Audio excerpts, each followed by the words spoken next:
I won my first competition among elementary school girls. However, I was still in kindergarten. I was only 4 years old. Okay. So that kind of set the tone for the rest of my life.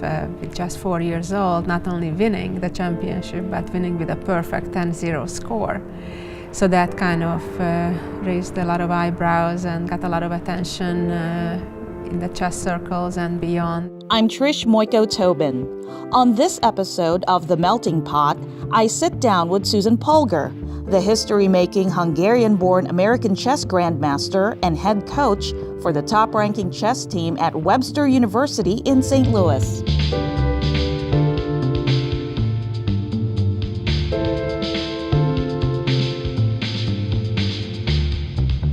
I'm curious, what was it about chess that appealed to you at such a young age? Well, at first it was just the cute shape of the chess Okay. pieces, until, of course, my dad introduced me to the internal beauty of the game, the combinations, the beautiful sacrifices that lead to victory.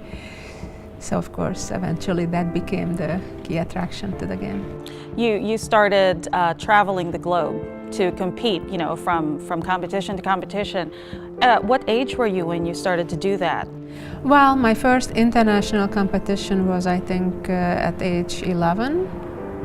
And then it started to become a lot more frequent when I was in my teens, like 14, 15. I traveled a lot, and as of today, it took me to more than 60 different countries around the world, in all continents.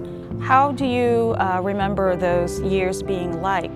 At 11, the pressure of just going from competition to competition, and then also that thought that this was something that you have to win. I realized that, whether I wanted it or not, I became basically a pioneer representing all women to breaking gender barriers and trying to break the myth that women cannot be good chess players, cannot be grandmasters. So basically my teenage years pretty much were focused on that, to try to be the first woman to show that yes, it is possible. And so I was very proud when finally I earned the title and paved the road, and now there are a few dozen women who followed my footsteps. Okay, so these travels brought you to America.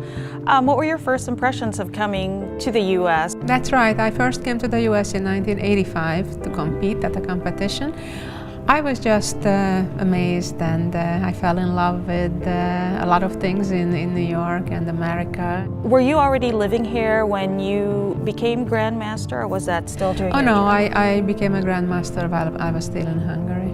Okay, so what led you to, pretty much being at the top of the game, to transition and evolve into being the #1 coach in the country? I decided to start a family. I think I can serve our sport better in some other capacities, coaching, writing, commentating, promoting the game. At this point, I've done it all, really. I started first my chess school in New York City that I ran for many years, until the opportunity came about to start a collegiate chess program in Texas, and today that's at Webster University. I think a lot of the young men and women who go through our program don't just achieve chess successes, but really they learn a lot about life, and we prepare them for success in life.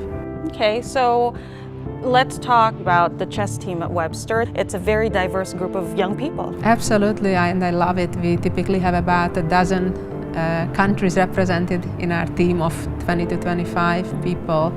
And that's one of the challenges, obviously, as well, to make them work together as a team, even though they come from all different backgrounds, different continents, different religion, different languages, and so on. So it's fun, but of course that's a challenge at the same time that I'm trying to navigate. Being a Jewish immigrant was also somewhat of a challenge for you. And how do these experiences translate into you mentoring some of these young people, especially the young girls? Well, definitely I at times felt that had I been an American-born or an American-born male, a lot of things would be different. At the Hall of Fame, for example, with my resume, really anybody would be long ago in the Hall of Fame, I think, if I would be American-born or a male. I could really match my resume with anybody, perhaps other than Bobby Fischer. And nevertheless, I channel all these setbacks or lack of recognition with working harder and trying to prove myself on the chessboard before through my games and today through our students' game as a coach.